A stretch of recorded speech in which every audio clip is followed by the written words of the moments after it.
이 시간 함께 보실 하나님의 말씀은 느헤미야 1장 1절에서 11절까지 말씀입니다. 구약 727페이지에 있는 느헤미야 1장 1절에서 11절까지 말씀, 저랑 여러분 교독하고 마지막 절은 함께 읽겠습니다. 하가랴의 아들 느헤미야의 말이라. 아닥사스다 왕 제20년 기스르월에 내가 수상궁에 있는데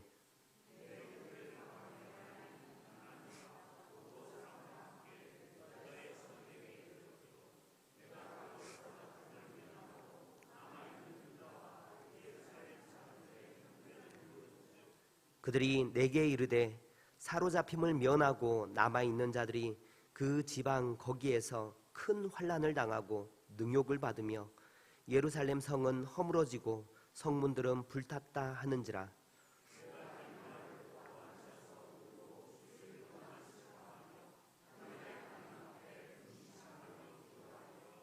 이르되 하늘의 하나님 여호와 크고 두려우신 하나님이여, 주를 사랑하고 주의 계명을 지키는 자에게 언약을 지키시며 긍휼을 베푸시는 주여 간구하나이다.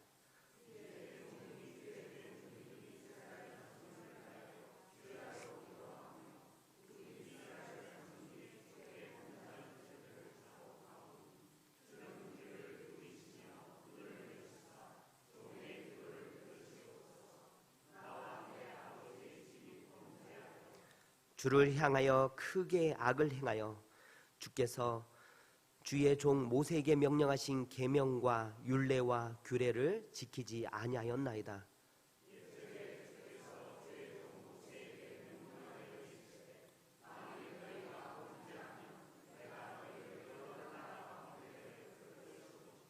만일 내게로 돌아와 내 계명을 지켜 행하면 너희 쫓긴 자가 하늘 끝에 있을지라도 내가 거기서부터 그들을 모아 내 이름을 두려고 택한 곳에 돌아오게 하리라 하신 말씀을 이제 청하건대 기억하옵소서.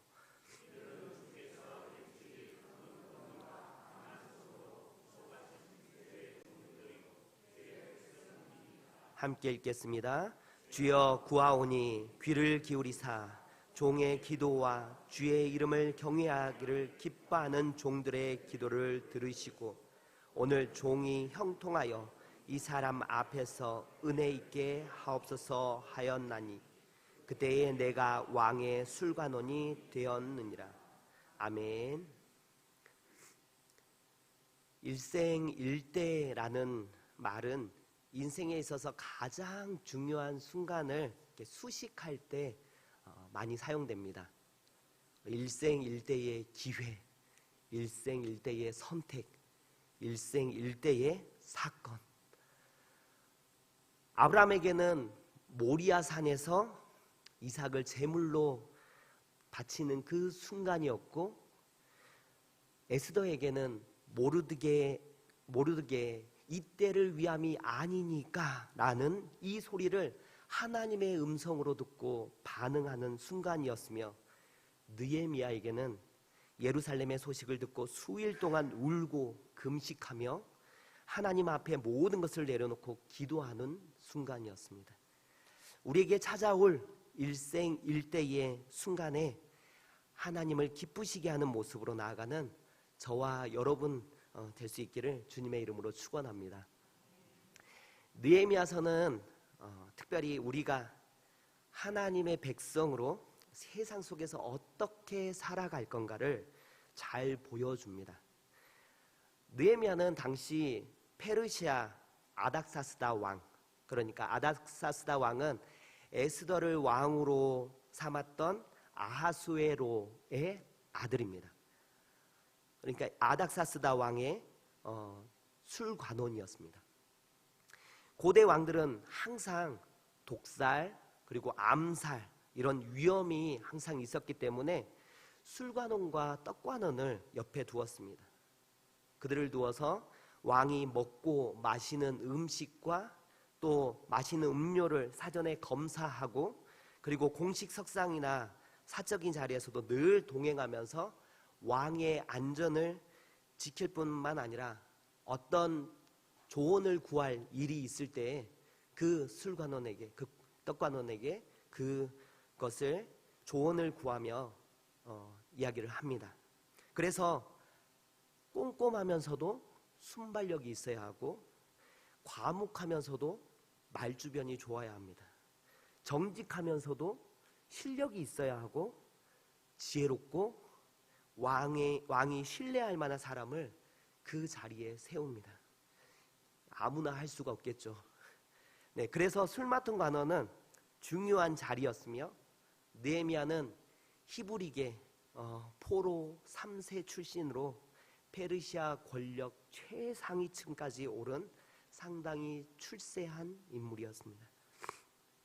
하지만 느헤미야는 좋은 위치에 있으면서도 늘 하나님과 자기 민족을 잊지 않았습니다. 그러던 중에 예루살렘을 다녀온 이 친동생 하나니를 통해 예루살렘의 실상을 듣게 됩니다. 성벽이 없어 무방비 상태로 주위 민족들의 공격과 약탈을 당해야 하고 하루하루 간신히 죽음을 면하며 살아가는 이 비참한 삶을 듣고 예레미야는 가슴을 아파 그만 그 자리에 털썩 주저앉아 땅을 치면서 웁니다. 그리고 하루뿐만 아니라 수일 동안 슬퍼했으며 하나님 앞에 금식하며 기도합니다. 그는 세상에서 성공했지만 그 성공에 오염되어 분별력이 흐려지거나 감정이 메말라 버리지 않았습니다. 그는 페르시아 왕의 총애를 받는 자리에 있으면서도 사랑하는 조국과 그 백성들을 잊지 않았습니다. 그의 머릿속에는 어렸을 때부터 배워온 여호와 하나님과 그의 택하신 백성이 있었습니다. 느헤미야는 자기 민족이 처한 이러한 어려운 상황을 직시하고자 했고 당장 어찌할 바를 몰라 하나님께 이 민족의 상황을 놓고 기도하며 이스라엘 민족을 구원하여 달라고 기도했습니다. 느헤미야란 그 이름의 뜻은 하나님이 위로하신다라는 뜻을 가지고 있습니다.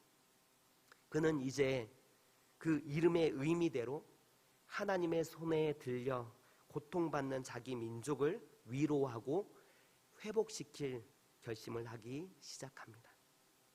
우리에게도 이런 거룩한 부담감이 찾아옵니다.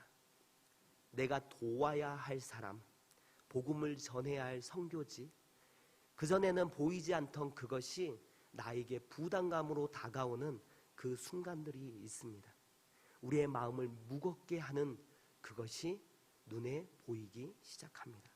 하나님이 우리에게 영적 부담감을 주시면 우리는 자신의 상황과 상관없이 그들에게 마음이 가게 되어 있습니다. 절대 그냥 지나칠 수 없는 그 대상들이 있습니다. 인간적으로 보면 모든 것을 누리고 있던 느헤미야에게도 이 거룩한 불만족이 있었던 것입니다. 여러분은 어떻습니까? 영적 부담감은 하나님이 그곳에 쓰시겠다는 의미입니다. 여러분이 그 영적 부담감을 받아들인다면 나의 모든 것을 아시고 나를 여기까지 인도하신 하나님 앞에 기도로 나아가야 합니다. 느헤미야서는 기도로 시작해서 기도로 끝납니다. 1장의 그 기도, 오늘 읽었던 그 기도로 시작해서 13장에 가면 그 13장에도 또 기도로 끝납니다. 총 13장으로 되어 있는데 그 가운데 12번의 느헤미야의 기도가 등장합니다. 그토록 인간적으로 탁월하고 능력을 갖추었던 그가 한 것이 무엇이냐면 느헤미야는 순간순간 하나님께 기도합니다. 어떤 이는 말합니다. 우리가 일할 때 우리가 하는 일만 보인다고. 하지만 우리가 기도할 때 하나님이 친히 일하심을 경험한다라고 말했습니다. 오늘 읽은 본문 1장에서 느헤미야의 기도를 우리가 구체적으로 한번 살펴보면서 그가 어떻게 기도하고 어떤 마음으로 나아가는지 함께 살펴보기를 원합니다. 우리 5절 말씀, 오늘 읽었던 본문이니까 함께 읽도록 하겠습니다. 5절 함께 읽습니다. 시작. 하늘의 하나님 여호와, 크고 두려우신 하나님이여, 주를 사랑하고 주의 계명을 지키는 자에게 언약을 지키시며 긍휼을 베푸시는 주여. 하나님을 어떻게 표현하고 있습니까? 크고 두려우신 하나님. 다른 말로 하면 위대하시고 멋지신 하나님. 느헤미야에게는 내가 기도하는 그 대상이 이렇게 위대하시고 멋진 하나님이었습니다. 신앙생활의 핵심은 하나님의 하나님 되심을 보는 것입니다. 오늘날 우리가 상황이 복잡하거나 문제가 많아서 또는 세상이 악해서 갈팡질팡하고 있는 것이 아니라 하나님을 하나님으로 바라보지 못하기 때문에 힘들어합니다. 하나님이 작아 보이니까 세상이 커 보이고 내가 겪고 있는 문제가 커 보이는 것입니다. 그러나 느헤미야는 하나님이야말로 위대하시고 크신 하나님이다. 내가 마주한 세상보다, 내가 맞닥뜨리는 그 문제보다도 더욱 크신 하나님이라고 선포하며 기도합니다. 우리는 너무 문제를 깊이 묵상합니다. 그러다 보니까 문제를 묵상하면 무슨 일이 생기냐면 스트레스만 쌓입니다. 문제는 잠깐 보고 하나님이 어떤 분이신가를 깊이 묵상해야 합니다. 문제의 어려움을 깊이 분석하다 보면 오히려 겁이 나고 아무것도 못합니다. 그리고 이것저것 따지다 보면 나에게는 능력이 없구나, 내가 할 수 있는 것이 없구나라는 무능한 자신만 보게 됩니다. 하나님을 하나님으로 보는 믿음이 우리에게 필요합니다. 느헤미야는 하나님이 그분을 사랑하는 자의 기도를 반드시 들으심을 믿었습니다. 하나님은 한 번 하신 약속을 반드시 지키시는 분이십니다. 느헤미야는 그래서 이 점을 정확하게 짚고 넘어갑니다. 그래서 아까 읽었던 말씀에서 주를 사랑하고 주의 계명을 지키는 자에게 언약을 지키시며 긍휼을 베푸시는 주여라고 부르면서 기도하는 것입니다. 이것은 느헤미야가 평소 하나님을 사랑하고 하나님의 말씀을 지키려고 몸부림쳐온 사람임을 의미합니다. 교만이 아니라 정말 하나님께 그렇게 호소할 수 있을 정도로 그는 평소에 뜨겁고 긴밀하게 하나님과의 교제를 가져오고 있었음을 알 수 있습니다. 마치 바벨론과 메대와 페르시아 왕국의 최고위층에 있으면서도 매일 예루살렘을 향하여 하루 3번 창을 열고 기도한 다니엘처럼 느헤미야도 극히 세상적인 이 페르시아 왕궁에서 페르시아 왕궁 이 한가운데서 철저하게 하나님을 예배하고 섬겼던 사람입니다. 민족의 운명을 기도하는 이러한 비장한 기도는 평소에 하나님과 싸워왔던 이 관계가 기초가 됩니다. 그래서 우리도 지금부터 하나님과 긴밀한 교제를 가져가는 것은 우리에게 너무나도 중요합니다. 느헤미야는 이어서 자기 민족의 죄를 고백하고 회개합니다. 우리 6절과 7절 말씀, 6절 7절 말씀 함께 읽겠습니다. 시작. 이제 종이 주의 종들인 이스라엘 자손을 위하여 주야로 기도하오며 우리 이스라엘 자손이 주께 범죄한 죄들을 자복하오니 주는 귀를 기울이시며 눈을 여시사 종의 기도를 들으시옵소서. 나와 내 아버지의 집이 범죄하여 주를 향하여 크게 악을 행하여 주께서 주의 종 모세에게 명령하신 계명과 율례와 규례를 지키지 아니하였나이다. 진정한 부흥은 진정한 회개에서 시작합니다. 기독교 역사 속에서 하나님 앞에 귀하게 쓰임받았던 사람들은 모두 가슴 절절한 참회록을 썼습니다. 지금 우리나라를 보면요, 복잡한 국제 정세 속에서 위태위태한 것을 볼 수 있습니다. 그뿐만이 아니라 정치, 경제, 사회, 교육 모든 면에서 정말 큰 어려움에 놓여 있는 것을 알 수 있습니다. 저는 지금 저를 포함한 우리 모든 그리스도인들이, 우리 사천교회가 자신의 마음을 찢고 정직하게 자신의 죄를 고백하며 회개할 때라고 생각합니다. 이렇게 여러 위기 가운데 있는 나라 상황에 남탓만 할 것이 아니라 남탓만 할 뿐 자기 책임은 하나도 없다라고 말하는 그 세상 사람들의 그 비겁한 모습과는 다른 그 참된 회개자를 통해 하나님께서 반전을 이루어 가심을 우리가 기억했으면 좋겠습니다. 느헤미야는 하나님께 불순종하고 죄에 빠진 이스라엘 자손에 자신을 포함합니다. 나와 나의 아버지 집이 범죄하였습니다. 사실 엄밀히 따지면 느헤미야는 죄를 지은 자의 범죄에 끼지 않아도 될 것입니다. 하지만 느헤미야는 이방 나라 한가운데서도 열심히 하나님을 섬기며 바르게 살려고 몸부림치는 그런 사람으로서 자신을 열애하지 않고 자신의 민족과 함께 하나님 앞에 엎드려 이렇게 회개하고 있습니다. 우리가 하나님을 불순종하였고 우리가 죄를 지었기에 죽어 마땅합니다.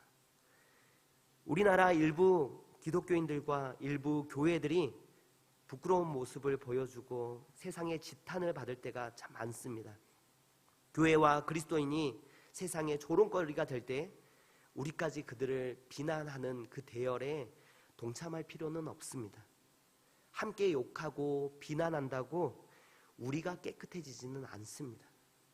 지상의 모든 교회는 주님의 몸이요 머리된 그리스도와 함께 서로 연결되어 있습니다. 그래서 우리는 한 배를 탄 운명 공동체일 것입니다. 온 교회의 죄를 내 죄처럼 가슴에 안고 울어야 하고 나라를 위해 울어야 하는 것이지 누구를 옳고 그름으로 판단할 그럴 때가 아닙니다. 함께 회개하며 기도하는 모습이 깨어있는 신자의 모습이며 오늘 느헤미야가 기도 속에서 보여주고 있는 본이 되는 모습입니다. 민족 복음화의 꿈이라고 CCC를 처음 시작했던 한국에서 시작했던 김중곤 목사님이 우리나라를 위해서 기도하면서 민족 복음화의 꿈이라는 기도 문을 이렇게 작성했습니다. 그 민족 복음화의 꿈 제가 한번 읽어보겠습니다. 어머니처럼 하나밖에 없는 내 조국, 어디를 찔러도 내 몸같이 아픈 조국, 이 민족 마음마다, 가정마다, 교회마다, 사회의 구석구석, 금수강산, 자연 환경에도 하나님의 나라가 임하게 하시고 뜻이 하늘에서처럼 이 땅에 이루어지게 하옵소서. 이 땅에 태어나는 어린이마다 어머니의 신앙의 탯줄, 기도의 젖줄, 말씀의 핏줄에서 자라게 하시고 집집마다 이 집의 주인은 예수님이라고 고백하는 민족, 기업주들은 이 회사의 주인은 예수님이고 나는 관리인이라고 고백하는 민족, 두메마을 우물가의 여인들의 입에서도 공장의 직공들, 바다의 선원들의 입에서도 찬송이 터져나오게 하시고 각급 학교 교실에서 성경이 필수 과목처럼 배워지고 국회나 각 의가 모일 때에도 주의 뜻이 먼저 무너지게 하시고 국제시장에서 한국제 물건은 한국인의 신앙과 양심이 의뢰의 보증수표처럼 믿어지는 민족, 여호와로 자기 하나님으로 삼고 예수 그리스도를 주로 삼으며 신구약 성경을 신앙과 행위의 표준으로 삼는 민족, 예수 의식과 민족 의식이 하나 된 지상 최초의 민족, 그리하여 수십만의 젊은이들이 예수의 꿈을 꾸고 인류 구원의 환상을 보며 한 손에는 복음을 다른 한 손에는 사랑을 들고 지구촌 구석구석 누비는 거룩한 민족이 되게 하옵소서. 아멘. 1900년대를 살았던 김중건 목사님의 기도는 이렇습니다. 우리 2000년대를 살아가는 우리의 기도는 이 땅을 향하여 어떻게 기도해야 될지, 우리가 민족 복음화의 꿈을 우리의 말로, 우리의 기도로 함께 기도하는 우리의 모습들이 됐으면 좋겠습니다. 또한 느헤미야는 모든 유대인들이 다 하나님을 버린 것이 아니며 자기 외에도 진실하고 뜨거운 신앙을 가지고 하나님을 섬기는 사람들이 곳곳에 있음을 고백합니다. 11절에 보면 이렇게 말씀하죠. 주여 구하오니 귀를 기울이사 종의 기도와 주의 이름을 경외하기를 기뻐하는 종들의 기도를 들으시고, 나만 경건하고 나만 민족의 부흥을 위해서 기도하고 있다고 생각한다면 그것은 무서운 영적 교만일 것입니다. 엘리야 때에 7,000명의 경건한 사람들을 숨겨놓으신 하나님은 우리가 생각하는 것보다 훨씬 많은 경건하고 진실한 하나님의 사람들을 이 땅 곳곳에 숨겨놓으셨습니다. 제가 중국에 7년 동안 선교사로 있을 때 들려왔던 한국의 상황들은 정말 절망적이었습니다. 희망이라고는 하나도 찾아볼 수 없는 이야기들을 참 많이 들었습니다. 하지만 한국으로 돌아와 교회 사역을 하면서 건강한 교회들을 만나기도 하고 또 아름다운 섬김의 모습들을 보게 되면서 아직 희망이 있구나. 내가 몰라서 그렇지 아직 함께 기도하며 세상 가운데 그리스도인답게 살려고 몸부림치는 그런 분들이 계시는구나 하며 감격했었습니다. 나 혼자만이 아닙니다. 이 땅에 누군가 기도하며 함께 아름답게 그 아름다운 몸부림 속에서 이렇게 살아가고 아직도 우리가 희망이 있음을, 소망이 있음을 다시 한번 돌아보게 됩니다. 나는 비록 모른다고 하여도 하나님은 알고 계시고 그들을 보고 계십니다. 끝으로 느헤미야는 하나님의 적극적이고 구체적인 도우심을 구합니다. 오늘 종이 형통하여 이 사람 앞에서 은혜를 입게 하옵소서. 여기서 이 사람은 왕입니다. 페르시아 왕. 하나님의 일은 나의 열정만으로 되는 것이 아닙니다. 하나님의 지혜가 필요합니다. 성령 하나님의 인도하심이 필요합니다. 느헤미야는 페르시아 왕궁의 고위직에 있는 자신이 움직이려면 왕의 허락이 필요함을 알았습니다. 또한 예루살렘 성벽 짓는 일을 왕이 과거에 금지시켰던 적이 있었고, 페르시아에서는 한번 왕이 매듭 지은 일을 다시 거론하는 것은 즉결 처형당하는 것을 알고 있었습니다. 그러한 위험한 행동들을 알고 있음에도, 또한 게다가 혹시 허락을 얻어 예루살렘에 간다고 해도 사나운 적들의 방해가 기다리고 있음도 그는 알았습니다. 그러나 이를 위해서 자기의 힘으로 할 수 있는 것은 하나도 없다는 것을 또한 알고 있기에 느헤미야는 하나님을 의지하여서 지금 기도하고 있습니다. 그가 기도할 때 적극적이고 구체적으로 간구합니다. 그가 구체적이고 또 적극적으로 기도했다라는 것은요, 나중에 2장에 가면 나옵니다. 이렇게 기도하는 사람에게 하나님은 구체적인 방법과 지혜를 보이십니다. 결혼하기 원하시는 사람은 배우자를 위해서 구체적으로 기도해야 하는 거고, 이사해야 한다면 상황과 집을 위해서 구체적으로 기도해야 합니다. 또한 문제 때문에 답답한 마음이 든다면 그 문제들에 왜 내가 답답해하고 있는지 그 심정을 토로하며 어떻게 문제를 해결할 수 있는지 그 방법들을 구체적으로 하나님 앞에 기도해야 합니다. 우리 하나님은 위대하시며 전지전능하신 하나님이십니다. 하나님을 모르는 왕을 통해서도 일하시며 세상의 권력자들 또한 하나님의 손 안에서 움직입니다. 또한 하나님은 실패라고 생각하는 일들까지도 모든 것을 합력하여 선을 이루시는 하나님이시며 상황을 언제라도 뒤집어 엎으시는 역전의 하나님이십니다. 이런 하나님 앞에 적극적이고 구체적으로 기도할 때에 작은 신음에도 응답하시는 하나님의 따뜻하고 섬세한 손길을 느낄 수 있습니다. 말씀을 마치려 합니다.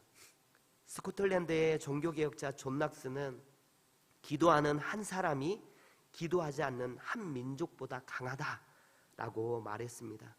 기도하는 사람은 능력 없는 내가 아니라 전능하신 하나님을 바라보기에 그렇습니다.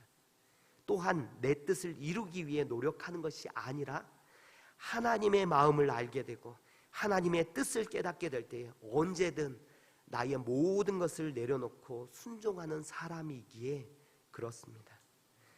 느헤미야처럼 일생일대의 기도 시간을 통해 하나님을 알고 하나님께 귀히 쓰임받는 믿음의 사람, 기도의 사람으로 나아갈 수 있기를 주님의 이름으로 축원합니다.